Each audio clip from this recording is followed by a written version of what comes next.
Hi friends, welcome back in my new video. आप सबके लिए सीएमए सक्सेस स्टोरी में लेकर आया हूं। मेरे साथ है चेतन, और चेतन का सीएमए कैंपस के सेकंड फेज में सिलेक्शन हुआ है वोडाफोन आइडिया में। और सबसे अच्छी बात इस स्टोरी में कि बहुत सारे स्टूडेंट्स ये सोचते हैं कि हमारे अटेम्प्ट्स लग गए तो क्या हमारा कैंपस होगा या नहीं होगा। तो चेतन का ग्रुप 3 में 7 अटेम्प्ट्स लगे थे, फिर भी इनका कैंपस सिलेक्शन हुआ है। तो सुनते हैं चेतन की स्टोरी, और ऐसे ही वीडियोज के लिए चैनल को सब्सक्राइब करके रखें।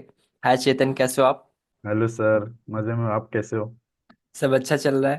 तो लाइक हाँ सर। आपने जॉब ज्वाइन भी कर लिया है, तो कैसा फील हो रहा है हाँ after getting your first job from CMA campus placement? Sir, जो मैंने सोचा था कॉर्पोरेट वर्ल्ड एकदम खतरनाक होता है वैसा मेरे को फील नहीं आ रहा। यहाँ पे मतलब वीआई में कैसा है कि आप जाओ आओ कुछ नहीं, बट आपको सिर्फ बस काम करना है। अटेंडेंस का कुछ इधर लफड़ा नहीं है। फिर जो फॉर्मल्स मैंने सुने थे कि कॉर्पोरेट में फॉर्मल्स इज नेसेसरी, यहाँ पे पहले 2 दिन तो फॉर्मल्स घूम रहा हूँ, फॉर्मल्स पहन के मैं गया था। फिर तीसरे दिन था मैंने भी नॉर्मल चालू कर दिया था पहनने, क्योंकि मैंने एचआर को भी पूछा था। एचआर भी बहुत इतने फ्रेंडली है, मैंने सोचा नहीं था कि एचआर भी इतने वैसे होते होंगे, बट एचआर की एक अच्छी टीम है। और यहाँ पे हर एक इवेंट होता है। आप 14:30 तक भी इवेंट यहाँ पे करा हुआ है। तो मतलब आप सोच लो कि हर एक फेस्टिवल ये मतलब क्या फैमिली की तरह पूरा बना रहे। तो बहुत मेरे को कॉर्पोरेट वर्ल्ड का लाइफ मजा आ रहा है अभी। मजे मतलब मजे तो कर रहा हूँ मैं बहुत। राइट राइट, एक्चुअली ये एमएनसी कंपनी है, तो एमएनसी कंपनीज में यही कल्चर होता है। और ओके, तो बात करते हैं आपकी सीएमए कैंपस जर्नी की। लाइक जब आपको कैंपस से ऑफर लेटर मिला सेकेंड फेज कैंपस में, तो आपको कैसा फील हो रहा था? सर मैं वैसे कहूँ तो मैं राजस्थान था जब कैंपस चल भी रहा था ना। तो मेरे मामा जी ऑफ हो गए थे, तो मेरे को कैंपस 2 दिन में कंप्लीट करके वापस राजस्थान भागना था, वैसा था। तो मैं गया, और जिस दिन ऑफर लेटर आया उस दिन मेरी गाड़ी भी बिगड़ गई थी, तो मैं तो गैराज पे बैठा था। और मेरे एक फ्रेंड का फोन आ गया था कि कुछ आया तेरे को वीआई का। मैंने बोला नहीं आया, मैंने बोला ये भी गया पानी में। फिर जस्ट उसके फोन करने के 1 आवर के बाद मेरे को ऑफर लेटर पूरा मेल आता है, और फिर सामने से एचआर का भी फोन आता है कि that you have to revert in 1 day. अब मेरे को ये उन्होंने टाइम डेट दे दिया, और बोला कि आपको 12-1 बजे से पहले आपको बताना है कि आप एक्सेप्ट कर रहे हो कि नहीं ऑफर। तो उस टाइम पे तो मैं एक तो बोल रहा हूँ कि यार ऐसी स्थिति में फंसा हुआ और जहाँ पे गाड़ी एक तो चल नहीं रही है, फैमिली को वापस लेके जाना है। तो मैं तो मतलब एक तो मैंने फिर फादर को ही फोन कर लिया कि पापा ये ऑफर आया, क्या करना है आप बताओ, मैं इधर तो फंसा हुआ हूँ। तो पापा ने बोला हाँ नहीं आप जाओ ज्वाइन करो, पहला है तो एक करना चाहिए, कॉर्पोरेट है पूरा ट्राई करो आप, कैसा है वहाँ का नेचर। फिर बाकी का देखते रहेंगे, जो भी होता है वैसे आते जाते रहेगा। राइट। अच्छा, इस जर्नी में लाइक आपने मुझे ज्वाइन किया था, तो आपको मेरी मेंटरशिप, मेरे साथ आपकी जर्नी 1.5 से 2 महीने की कैसी लगी आपको? सर आपने जो जनरल एंट्रीज दी थी ना, टीडीएस वाली, वो उस वो करके मैं बहुत खुश हूँ। मेरे को वही सब आप पूछा है, मैं बहुत मजे करा मैंने, मतलब कि कहूँ तो जनरल एंट्रीज मेरे को जो क्या कहते हैं टीडीएस जीएसटी का थोड़ा मतलब जीएसटी का थोड़ा कॉन्सेप्ट क्लियर नहीं था। क्या इनपुट और वो मतलब आता तो था, बट कैसे एंट्रीज में सेट होता है वो आइडिया नहीं था। तो वो चीज़ मेरे को पूरा रिकॉल हो गया, क्योंकि जीएसटी मैंने 2019 में क्लियर किया था। उसके बाद से मैंने जीएसटी को हाथ ही नहीं लगाया।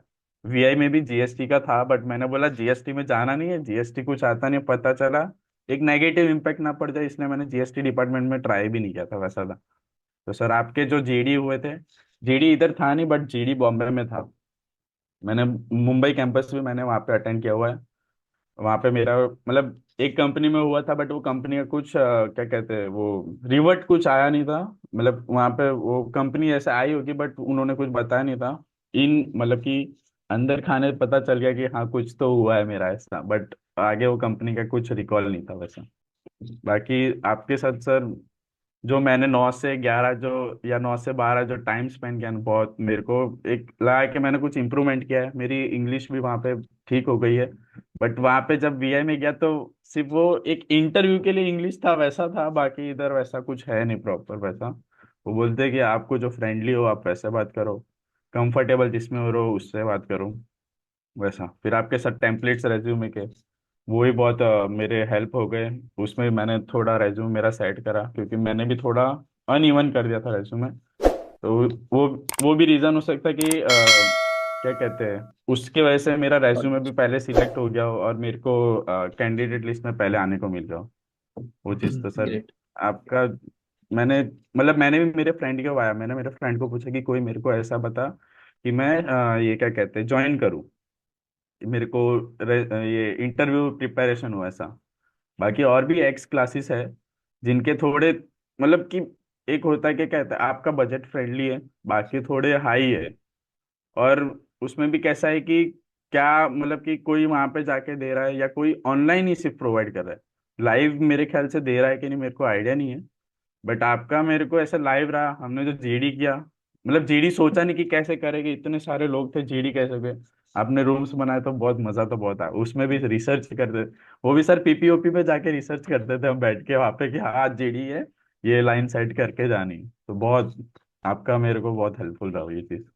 अच्छा, जिस दिन आपका रिजल्ट आया, क्योंकि आपने बताया जैसे आपके 7 अटेम्प्ट्स लग गए थे, तो जिस दिन आपका रिजल्ट आया वो दिन आपके लिए कैसा था? रिजल्ट सर मॉर्निंग में आने वाला था। मैंने 5:30 से सारे अलार्म रखे, 5:30, 6, 6:30, 7, 7:30 ऐसा। 5:30 मम्मी भी उठ गई थी। मम्मी भी आके रिजल्ट आया, मैं 5:30 को जैसे मेरा अलार्म बजता था ना तो उनको सुनाई देता था, तो मम्मी आती थी रिजल्ट आया। मैं बोला नहीं नहीं सो जा तू आएगा तब बोल दूंगा। तो 7 बजे जैसे ही आया तो 7 बजे मम्मी के कोई फ्रेंड का फोन आया कि मेरा एक भाई भी दे रहा है, ये उसका इंटर का रिजल्ट आ गया था। तो मम्मी ने मेरे को आके बोला कि रिजल्ट आ गया है। मैंने बोला हाँ तू बंद कर, मैं खुद रिजल्ट देख के जो भी होगा बाहर आऊंगा। तो जब मैंने रिजल्ट देखा तो मैं खुद पहले मतलब कि एक मैंने कैसा लास्ट होप रख लिया था कि मेरे इतने अटेम्प्ट्स हो गए तो मैं थक गया हूँ अब, मतलब एक फ्रस्ट्रेशन आ जाता है अंदर। खुद ही यहाँ पे 4 दीवारों में बैठे हो, प्रिपेयर कर रहे हो, यहाँ पे टेबल पे आके बैठना है ये सब, तो एक दिमाग खराब हो गया था। बट उस दिन जो रिजल्ट आया उसके बाद एक मन में मैं हर जब भी पढ़ने बैठता था रात को तो ये सोचता था कि जिस दिन रिजल्ट आएगा उस दिन पापा को गले लगाऊंगा, क्योंकि आज तक कभी गले लगाया नहीं। और एक उन रिस्पेक्ट मेरे को उनको करवानी थी कि भाई मैं कर सकता हूँ कुछ, मैंने ऐसा नहीं किया। तो उस दिन जैसे ही रिजल्ट आया, मम्मी को बोला क्लियर, पापा भी बाजू में आ गए क्लियर, फिर गले उनको मिला। एक बहुत वो फीलिंग आप भी समझ सकते हो, अगर बॉयज के लिए वो बहुत मैटर करता है कि अपने अंदर ही रहता है वो चीज, वो अपन बोल नहीं सकते कुछ। तो बहुत मेरे लिए बहुत बड़ी चीज थी वो रिजल्ट में। एक सेटिस्फेक्शन है कि हाँ मैंने कुछ किया तो है। 7 ईयर्स मतलब क्या कहते हैं, 2020 से लेके 23 तक मैंने टाइम पास तो नहीं किया, मैंने जो भी था मेरा हार्ड वर्क तो मैंने किया ही था, गिव अप नहीं किया। फैमिली का भी सपोर्ट था तो बहुत अच्छा रहा वो चीज़। तो बहुत मजा आया वो रिजल्ट देख के तो। आप मुझे थोड़ा सा अपने आपकी अटेम्प्ट्स के बारे में बताएंगे, आपके कितने कितने कहाँ कैसा? पे अटेम्प्ट्स कैसे लगे? यस सर, सर हम मेरी जर्नी चालू हुई थी सीएमए की, मैंने बीकॉम के साथ ज्वाइन किया था 2017 में। सेम एज पर मैंने बीकॉम भी चालू कर दिया था, दिसंबर 2017 में मैंने क्लियर कर दिया था। तो 2016 का जो सिलेबस था उसमें 9 9 मंथ्स का कूलिंग पीरियड रहता ताकि आप वो 9 मंथ्स में आप दूसरा अटेम्प्ट नहीं दे सकते हो। तो मैंने इंटर 2018 में बोथ ग्रुप दे दिए थे। इंटर 2018 में मैंने बोथ ग्रुप से दिए थे, फिर सेम फाइनल वो जो इंटर के भी मैंने जो 8 पेपर लाइन में दिए थे उसमें भी मेरा एक पेपर बिगड़ा था। उसमें भी मैं 2 घंटे मैंने उसमें वेस्ट किए थे। तो जब रिजल्ट आ रहा था उससे पहले मैंने मतलब मैं भी सोच रहा था कि फाइनल में साथ में दे दूंगा, पहले एग्जाम के पहले, इंटर के एग्जाम के पहले प्लान था कि मैं दे दूंगा ऐसा करके। बट जब मैंने 8 पेपर जो दिए उसमें जो हिम्मत गई है वो 8 दिन, एकदम मतलब पहली बार मैंने बोला अपने शांति से एक एक करके ही देंगे फिर वैसा। तो उस टाइम पे मैंने फिर 6 मंथ का क्या कहते हैं रिजल्ट के पहले का समझ लो, मार्च अप्रैल तक मैंने मजे किए कि मैंने कॉलेज लाइफ जी ली, कि मैं बोलूँ ऐसा ना हो कि मैं सीए में कर रहा और कुछ जी रहा नहीं हूँ। तो एक थोड़ा एंटरटेनमेंट पर्पस के लिए मैंने जॉब भी ज्वाइन कर ली, मतलब आर्टिकलशिप चालू कर दी थी, और कॉलेज लाइफ भी साथ में इंजॉयमेंट किया। और 2019 में दिसंबर अटेम्प में मैंने ग्रुप 4 दिया। फिर आ गया कोविड। कोविड में पढ़ाई मतलब कि समझ लो, हाँ 2000 पूरा 1 ईयर ग्रुप 3 प्रिपेयर किया है। उसमें भी कैसा था कि मार्च में कोविड चालू हुआ था और जून में एग्जाम आने वाली थी। तो जितना जनवरी फरवरी मार्च का जो था प्रिपरेशन बहुत अच्छा था। बट वो क्या कहते हैं, मार्च में कोविड की न्यूज़ सुन ली तो उसके बाद एक वो हो गया कि यार अब क्या पढूं, क्या सब एक का एक पढ़ रहा हूँ, लॉ मतलब भारी भारी सब्जेक्ट भी ऊपर से लॉ है।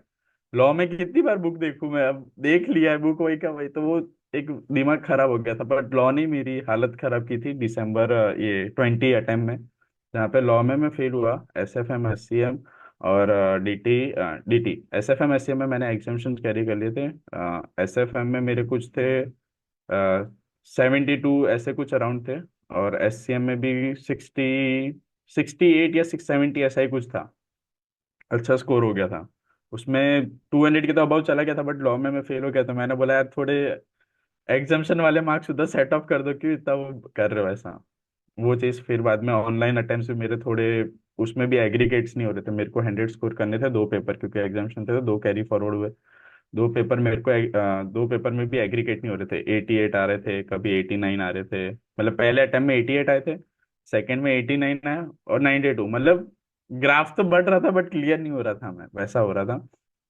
फिर चारों पेपर दिए, उसमें भी 180 हुए। उसमें मैं एसएफएम में फेल हुआ, क्योंकि मैंने एसएफएम, मतलब मैं ऐसा नहीं बोल सकता कि मैंने प्रिपरेशन नहीं की, 2 साल के बाद उठाया तो क्या ऐसा नहीं होता। बट आपने जो एग्जाम्शन लाया हुआ सब्जेक्ट, अगर आप वही क्लियर नहीं कर रहे हो तो वो खुद पे डाउट आता है कि यार मैंने फिर क्या करा क्या था उस टाइम पे। तो उसमें भी एसएफएम में भी मेरे साथ ऐसा हो गया था कि मैं फंबल हो गया था। मोस्टली स्टूडेंट से अगर ये हो जाता है ना कि पेपर में कुछ गलत देख लेते हैं ना, मतलब अपने से गलत हो गया तो वो ऑन द स्पॉट ही वहाँ पे फंबल होते हैं। वो 3 घंटे ही इंपॉर्टेंट है, उसके अलावा कुछ इंपॉर्टेंट नहीं। तो उस पेपर में मैं फंबल हो गया, तो उसके वजह से मेरा क्या कहते हैं ये मैं अटेम्प्ट फेल हो गया था एसएफएम में, उसके वजह से वो हुआ। फिर सेम एक और अटेम्प्ट हुआ था, उसमें डीटी में फिर उड़ा।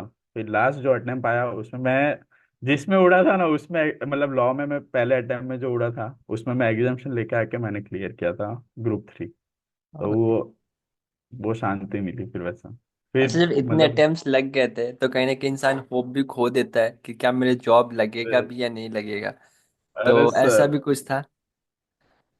सर मुंबई कैंपस में क्या मैं किसी में भी शॉर्ट लिस्ट हो, मैं ना वहां पे जाके वॉक इन के लिए बैठा हुआ था। मैं गया तो था, मैंने बोला मैं 2 दिन जाऊंगा। सिर्फ 2 कंपनी मैंने उठा ली थी कि मैंने ये जो अटेम्प्ट्स वाला पीरियड था उसमें मैंने साइड एक्टिविटीज चालू रखी थी, जहाँ पे मैंने एसएपी सीखा था, एक्सेल, ये सब मैं करते जा रहा था। तो मैं बोलूँ चलो ये लोग पढ़ रहे हैं, बट मैं कुछ एक्स्ट्रा ऑर्डिनरी लाऊंगा तो वो लोग देखेंगे।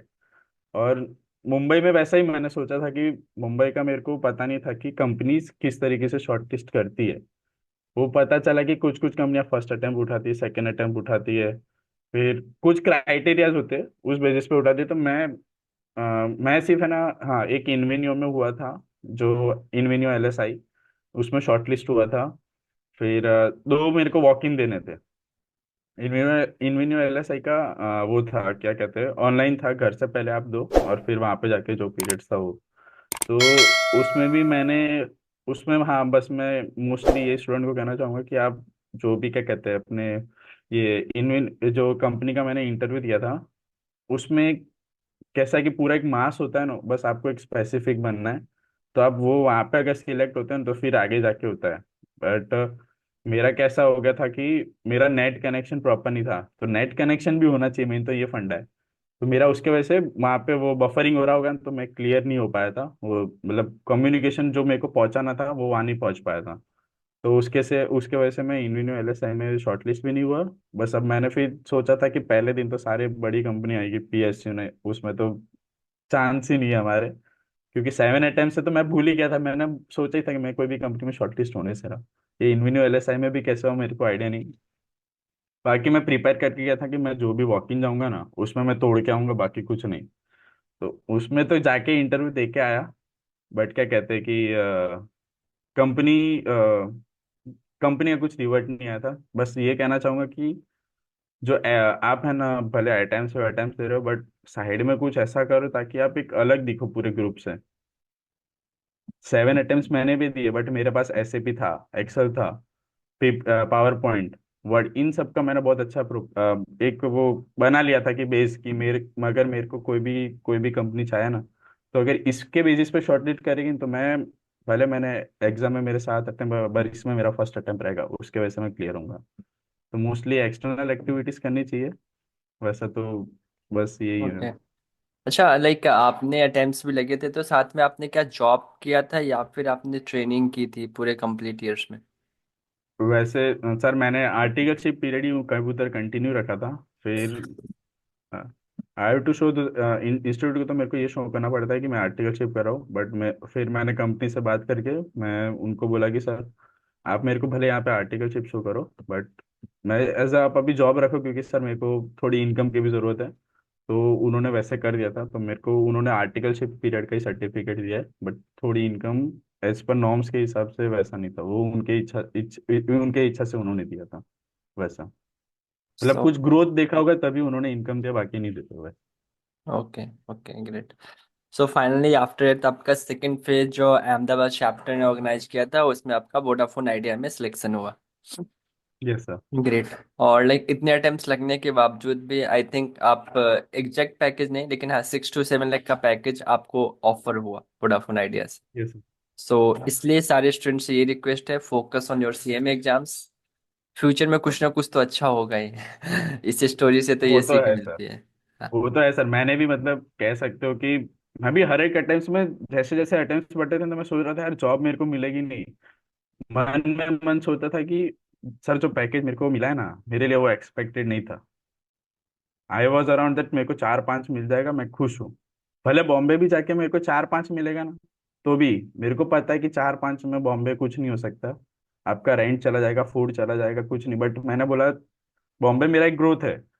बट मेरे को मेरे घर में ही यहाँ पे मेरे को 6 to 7 मिल गया है, जो अनएक्सपेक्टेड था मेरे।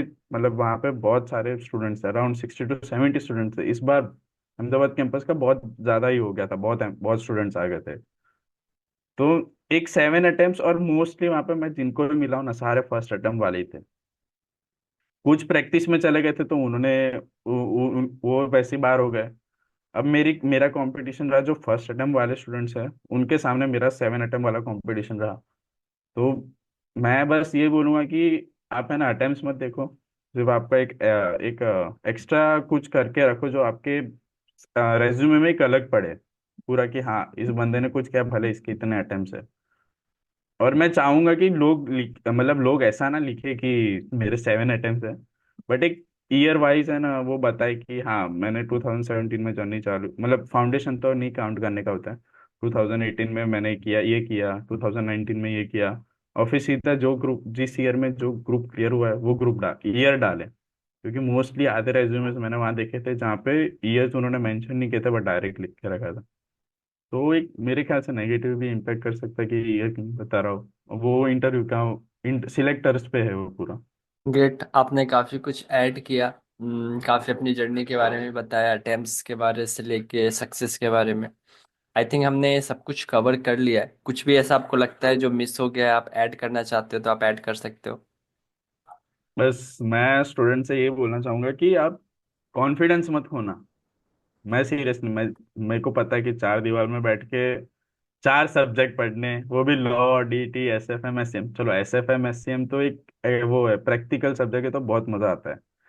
डीटी भी कह सकते हैं, बट डीटी में भी आप जब पीजीबीपी सॉल्व करने बैठते तो पता है कैसी हालत होती है। तो डीटी और लॉ को आप ऐसा मत रखो, लॉ भी है, लॉ इजी है, बट लॉ, हाँ लॉ का मैं कहना चाहूंगा कि लॉ की जो मॉड्यूल है ना, बस वो पढ़ लोगे लाइन टू लाइन। मैंने सीरियसली, आपने देखी नहीं होगी मेरे 2016 की जो मॉड्यूल है, एक तो मैंने इंस्टीट्यूट देखा है। प्रोवाइडेड होती है। मैं तो जब 16 का सिलेबस था। हाँ तो सर वो मॉड्यूल, वो मेरी पूरी फट गई है, वो पूरी नहीं है। फिर उसके बाद मैंने उसकी जेरोक्स कराई कि अमेंडमेंट कुछ आ गया था, तो उसके वजह से वो और बड़ी हो गई।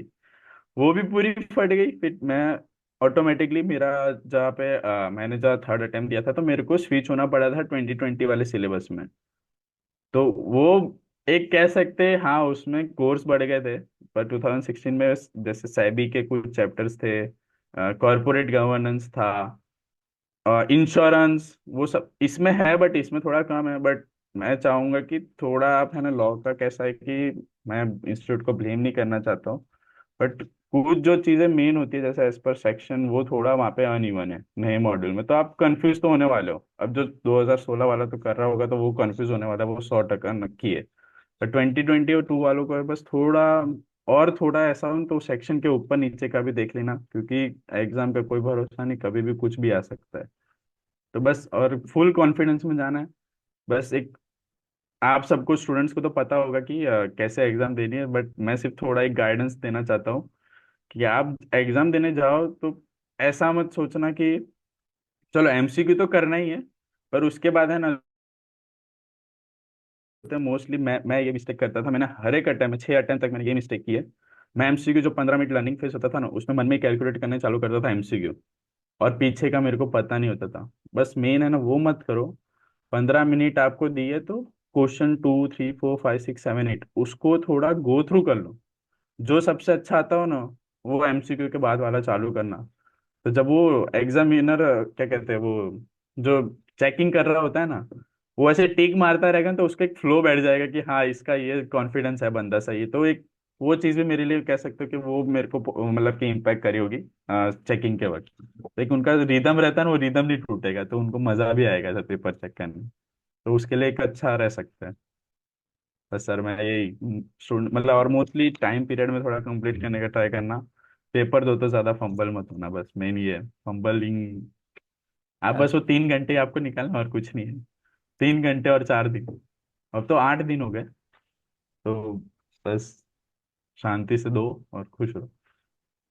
एंड स्टूडेंट्स को आप सजेस्ट करोगे मेरे मेंटरशिप के लिए आफ्टर क्वालिफाइंग सीएमए? अरे सर सर, मैंने तो आपको बोला हुआ है ट्विटर पे डालो। आप अभी तक नहीं चालू किया आपने? थ्रेड्स पे सर चालू कर दो। मैं तो सर कहना चाहूंगा सर, सीरियसली। मैंने भी सर को पहली बार फोन किया था, मेरे फ्रेंड के वहाँ मेरे को नंबर आया था कि सर ये मैं आपका ज्वाइन करना चाहता हूँ, क्या है? तो सर खुद ही पर्सनली फोन करके बोले थे कि हाँ कर सकते हो आप। वैसा तो मतलब कि आपको सीखने को बहुत कुछ मिलेगा, आपके कम्युनिकेशन भी बनेंगे सर। एक जीत करके भी स्टूडेंट है, कोलकाता का है, वो भी वीआई हम्म। में हुआ है। हम्म। तो मैंने जब वीआई में डाला था, मैं अपने ग्रुप में मैंने डाला था कि सर मेरा वीआई में हो गया है आपके बोलने के बाद। तो जीतने ही बोला कि सर मैं भी वीआई में सिलेक्ट हो गया हो। मैंने बोला अरे तो मिलेगा अपने। तो अभी वो बंदा मेरे साथ ही है, मतलब मेरा कलीग नहीं है, बट डिफरेंट डिपार्टमेंट है, बट हम लंच पे सब साथ में बैठते हैं। तो एक बनता है ग्रुप, मतलब अच्छा ग्रुप बन जाता है। और जितना मैं चाहूँ ना, इस जो सीएमए अपना जो है, उसमें ग्रुप होना ही चाहिए। मतलब नॉलेज आपको गेन होगा सब स्टूडेंट से, मतलब कि हेल्प होगा। और सर आपके भी देखा है कि स्टूडेंट्स हेल्प करते हैं कि अगर ये कंपनी में न्यू हुआ है तो वो डालते हैं कि सर इधर है वैकेंसीज, आप फिर आप भी पोस्ट करते हो कि हाँ यहाँ पे वैकेंसीज है। तो जॉब रिलेटेड वो अच्छा है। जीडी भी हो रहा है, मेरे को जीडी का जो एक्सपीरियंस नहीं था वो चालू हो गया। एक जीडी में अब मेरे को वैसा है कि मैं ही चालू करूँ, बाकी सब बैठे रहो। एक वो है मेरे को ऐसा। और जीडी का एंड में लो, स्टार्ट और एंड लो, बाकी तुम बीच में जो खिचड़ी लोगों को जमा नहीं जमाओ बस। मैं मेनली यही फोकस करता हूँ जीडी में। बट नहीं, हाँ आपको अंदर ही बोलना है, ऐसे स्टार्ट एंड करके बैठे नहीं रहना है। थोड़ी 2 3 लाइन बीच में बोलनी है, तो एक मतलब वो जो जीडी देख रहा है उसको लगना चाहिए कि हाँ ये बंदा स्टार्ट एंड नहीं कर रहा है, कुछ कर भी रहा है। इनोवेट करना भी वो भी मेन पॉइंट है। जीडी, फिर आपके इंटरव्यू टेम्पलेट्स मेरे लिए बहुत हेल्पफुल रहे। फिर आप अभी और भी बोनस बोनस दे रहे हो, वो ले रहे हैं हम। वो चीज तो सर मैं कहना चाहूंगा। आपका जो सर जो दे रहे हैं अमाउंट, मतलब जो अमाउंट ले रहे हैं, जो चीज के सामने दे रहे हैं, बहुत कम है। तो आप ग्रैब कर सकते हो opportunity. Thanks. All the best for future Chetan. Bye bye. Thank और यू सर। मिलते हैं, बड़ोदरा बाय। में आने वाला हूँ जनवरी में, स्टूडेंट फेस्ट में। तो वडोदरा में अभी इवेंट भी है कुछ लर्निंग का, 24 25 दिसंबर जैन ऐसा में कुछ। हो रहा है 24 25 को। मिलेंगे सर, आता हूँ फिर मैं भी। Yes yes yes. पक्का सर। ठीक है, ओके चलो सर। फिर बाय बाय। Bye sir.